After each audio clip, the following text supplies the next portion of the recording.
So I finally got my M1 Ultra Mac Studio. I've had it for about a week now, and I've had a chance to kind of put it through its paces and kind of formulate some thoughts on what I think about the machine. Now, like many of you, I've seen pretty much all the reviews on YouTube. Most of it is a lot of, benchmarks and video editing and everything. And in this video, I'm going to take a little bit of a different perspective.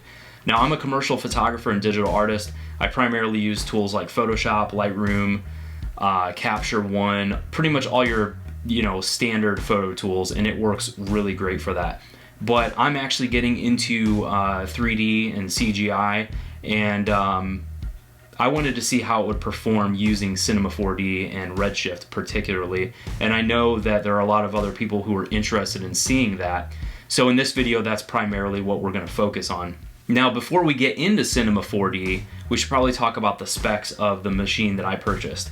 I went ahead and pretty much fully configured this machine with the exception of the hard drive. So it's got the M1 Ultra chip, it's got 128 gigs of unified memory, it has the 64 core GPU, and I went ahead and got the 4 terabyte SSD.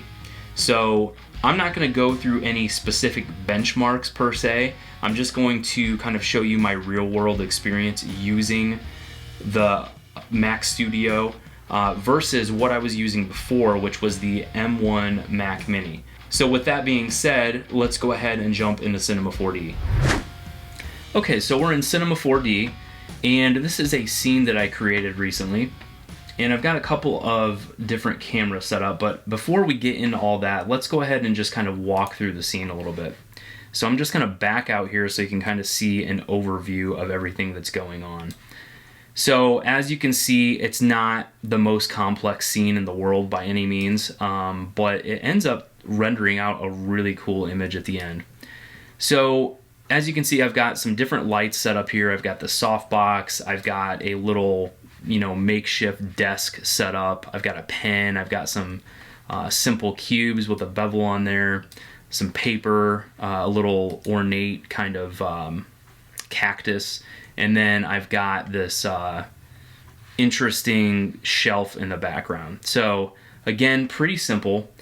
Let's go ahead and click on the overhead view. So this is one of my other camera angles that I have set up, and then I've also got this hero shot set up. So the Mac Mini can handle all this like no problem. This isn't really all that intense. When it comes to 3D work, it's really the live view and the rendering that really makes a difference. Now, I am not an expert in CGI by any means. This is something I'm just getting into. I find it really interesting, and I know that PCs generally are the way to go if you want a lot of GPU power. That being said, I do think the Mac Studio does a really good job, particularly in Cinema 4D and Blender, as they are pretty well optimized for Apple Silicon. So what we're going to do first is we're going to kind of walk through the live viewer here. I've got a couple of layouts kind of set up already. I'm going to go ahead and just click on that. And I'm going to click on this little play button here. And what that's going to do is it's going to give us a progressive render. That's going to show us what the scene actually looks like when it's going to be rendered from the final rendering stage. So if I go into my settings here, there are a couple things that I have found personally that work pretty well on this Mac Studio in terms of just speeding things up. If you go into the Redshift settings, typically progressive passes are set to 1024. And I find that if I kind of just scale this back a little bit to like maybe 400, it just speeds up this IPR a little bit more, and you're able to actually see what you're doing.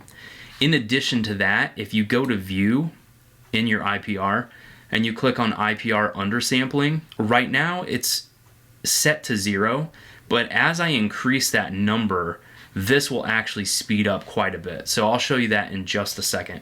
One other thing that I wanted to go over was, you'll notice that down here it's talking about block size. And what that is basically when you render out an image, there are different sizes that you can choose for the bucket size. So let me go ahead and click on Advanced and click on System.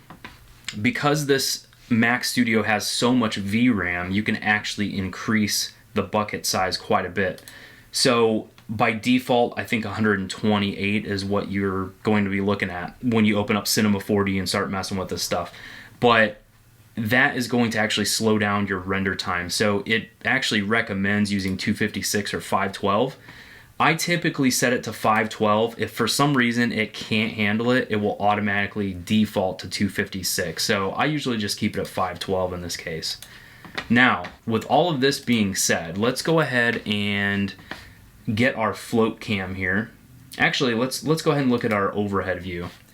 You're going to notice that for the most part, that was pretty responsive just going between both of those views, but there's a little bit of a lag. It's not instantaneous. So what I want to do is I want to click on view and I want to go to undersampling and let's start playing around with these numbers. And you're going to notice that this gets a little bit quicker. So generally speaking, this is something that you kind of want to play with a little bit to see what works best for you, but I've been using 5. Looks like 2's working pretty good, but let's go ahead and just select 5. Now as I switch between these, it's going to render that progressive view a lot quicker. So I'm going to go ahead and click on the float camera that I've set up, and we're going to just kind of move around the scene, and you're going to see as I back out what the scene actually looks like.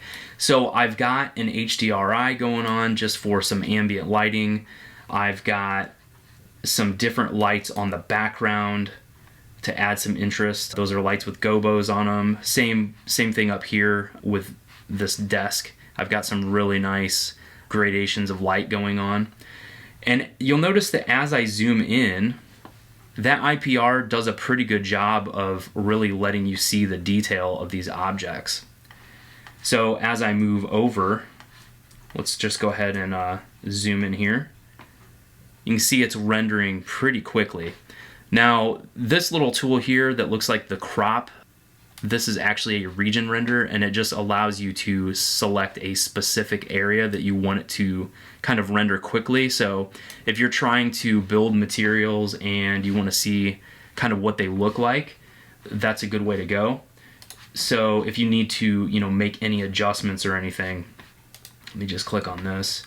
If I double click this and open up the shader graph, any of these adjustments in here that you need to make to any of these nodes update pretty quickly in this IPR. So that's a really handy thing to kind of play around with. But overall, I've been pretty impressed with just how fast the IPR is. I feel like it's pretty instantaneous. Coming from the Mac Mini M1 with 16 gigs of unified memory, I can definitely see a difference. I feel like this is definitely more usable. And it's not that the Mac Mini was bad, it's just this has a lot more power to it. So I've been pretty happy with the performance of this machine. Let's go ahead and do another little region render here. So as you can see, it's pretty responsive. I can't complain. Now I am not a 3D expert. I'm just getting into this stuff, and I know that there are machines out there in the PC world that are probably way more capable. Apple compared the 3090 graphics card in the chart to the M1 Ultra, and clearly by some of the benchmarks that I've seen online, it doesn't seem to be the case that the M1 Ultra is more powerful than the 3090, but all I know is based on my experience and what I'm doing right now, I feel like this is a really good machine for this kind of work. So I'm pretty happy with it. I really am. So what I want to talk about next is the actual rendering of this file. So as I go through here, I've got these different AOVs set up, right? So I've got a beauty pass, I've got diffuse lighting, global illumination, specular lighting, and all of that stuff takes time to render. So the question that I had was, how much faster is this than the M1? How much faster is it than the M1 Mac Mini? I can tell you for a fact that this scene here with all of this detail, so what you're seeing on the left side, the final render was actually taking well over 2 hours to render, which is just a really long time, and it was really kind of hindering my progress on getting better at CGI. This machine did it in 20 minutes. So I went from over 2 hours to just 20 minutes on this specific scene. Now, if there's one thing I've learned about 3D is that every scene is different. So, and that's what I mean by the benchmarks that you see online. When you see numbers and everything, that's great to an extent, but it only tells you so much. So really, it's until you get your own files and you start working with this machine and just kind of putting it through its paces, you're not going to know how well it's going to perform for you and what your needs are. I'm not rendering out stuff every single day. I just find this 3D stuff really fascinating, and I want to incorporate more of that into my work. It's interesting. When you render this scene, again, it takes about 20 minutes on this machine. But if I go to this overhead view, even though it's the exact same file and everything, this view doesn't take nearly as long to render. It only takes about 6 minutes, actually. So it really just kind of depends what is going on in your scene that's going to kind of dictate how long the render is going to be. So with all of that out of the way, what I'm going to do is I'm going to just kind of stop my live view here, and I want to go through just a series of screenshots that I've taken using the Mac Mini and then using the Mac Studio. Okay, so let's go ahead and take a look at some screenshots that I've taken to kind of see the differences between the M1 Mac Mini and the M1 Ultra Mac Studio. So going back to that scene that I just showed you in Cinema 4D, this was kind of a, base render that I created when I first started working on that file. Now this was a screenshot that I took from the Mac Mini, and you'll see down in the left-hand corner that it took 39 minutes and 26 seconds to render this out. The more detail and complexity that you create in your image, the longer it's going to take to render. So this 39-minute file becomes a 2-hour and 12-minute render when you start adding those levels of detail, the extra lighting, the extra details in the materials and everything. Going from 39 minutes to 2 hours and 12 minutes. That's quite a bit of time. So how does the M1 Ultra stack up against the M1 Mac Mini? Well, 20 minutes and 45 seconds. So that's a huge difference. This is a 2-hour render from the Mac Mini.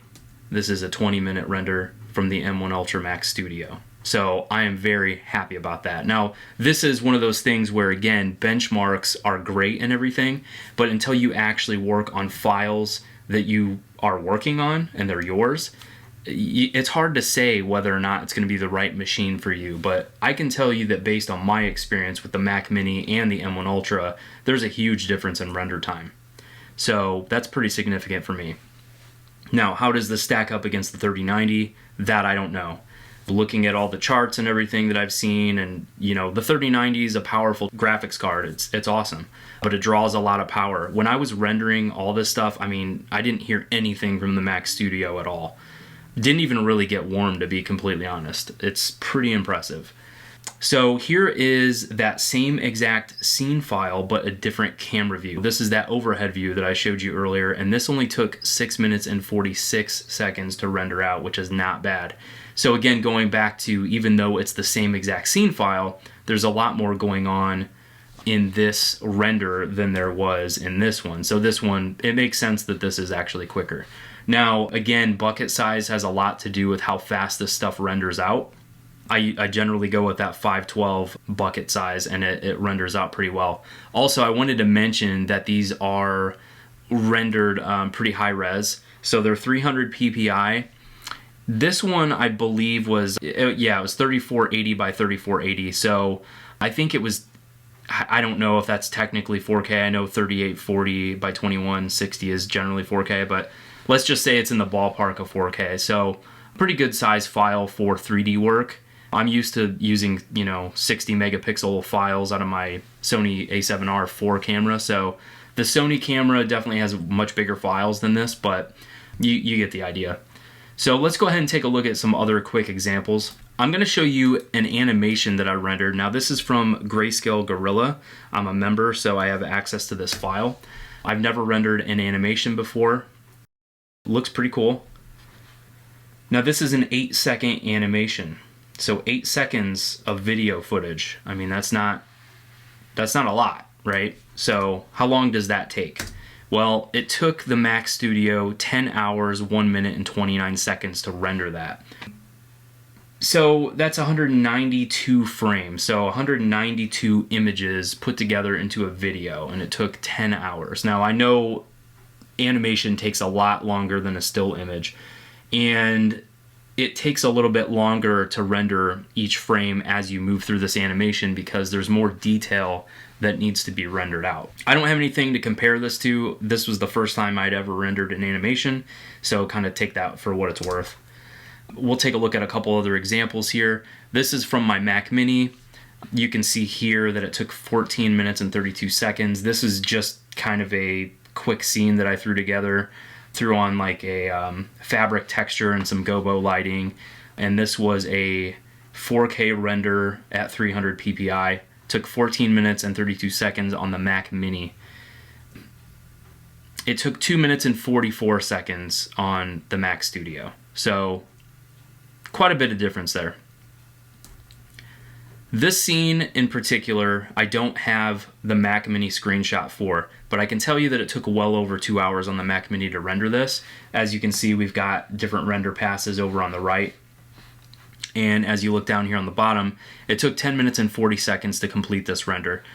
This was a 4K render at 300 ppi. So 10 minutes compared to over 2 hours, that's pretty awesome.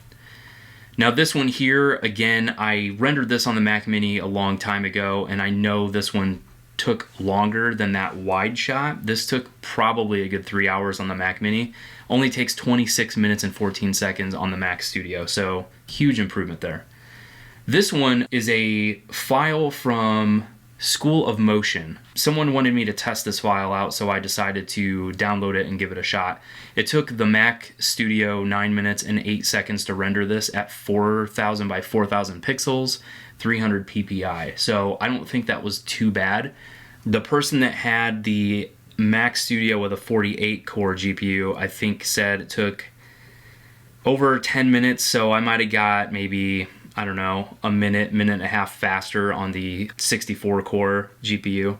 So if you want to test this out and compare it to, you know, my Mac Studio, just know that this took 9 minutes and 8 seconds for this 4000 by 4000 pixel render. And I'll leave the description, or I'll leave the link below in the description so you can check that out. You'll just have to provide your email address and they'll let you download that file.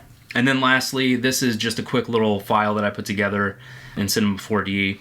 Just a plane with some material added to it and some weird looking, you know, alien kind of geometry, I don't know. But it took 8 minutes and 10 seconds to render that. It's a 4K render at 300 ppi, and you can see that there's AOVs in here as well on the right hand side. So overall, I think the render times are pretty good. Okay guys, so there you have it. There's an overview of Cinema 4D and Redshift using the fully configured Mac Studio. What do you guys think? I'm not a CG artist full-time. It's just something that I'm getting into as a commercial photographer, and I gotta say, I'm pretty impressed with it. I think it's a pretty great machine for 3D work. I think it's perfectly capable. May not be as fast as the 3090, but I am a Mac OS user, and I'm not a PC guy. I really enjoy Mac OS and all of the benefits that I get from using Mac OS and iOS together. And my entire workflow is just built around Mac OS in general. So, but yeah, I'm really curious to see what you guys think. If you have experience using Cinema 4D, how does this compare to other machines? Is there anything else you guys would like to see? If this video does well, maybe I'll make another one and kind of, you know, do some other tests. So if you're interested in checking out some of my work, you can head over to digitalartthatrocks.com. And if you're interested in learning more about commercial photography, more specifically product, I've got some really cool tutorials on fstoppers.com, and you can check those out at fstoppers.com/store.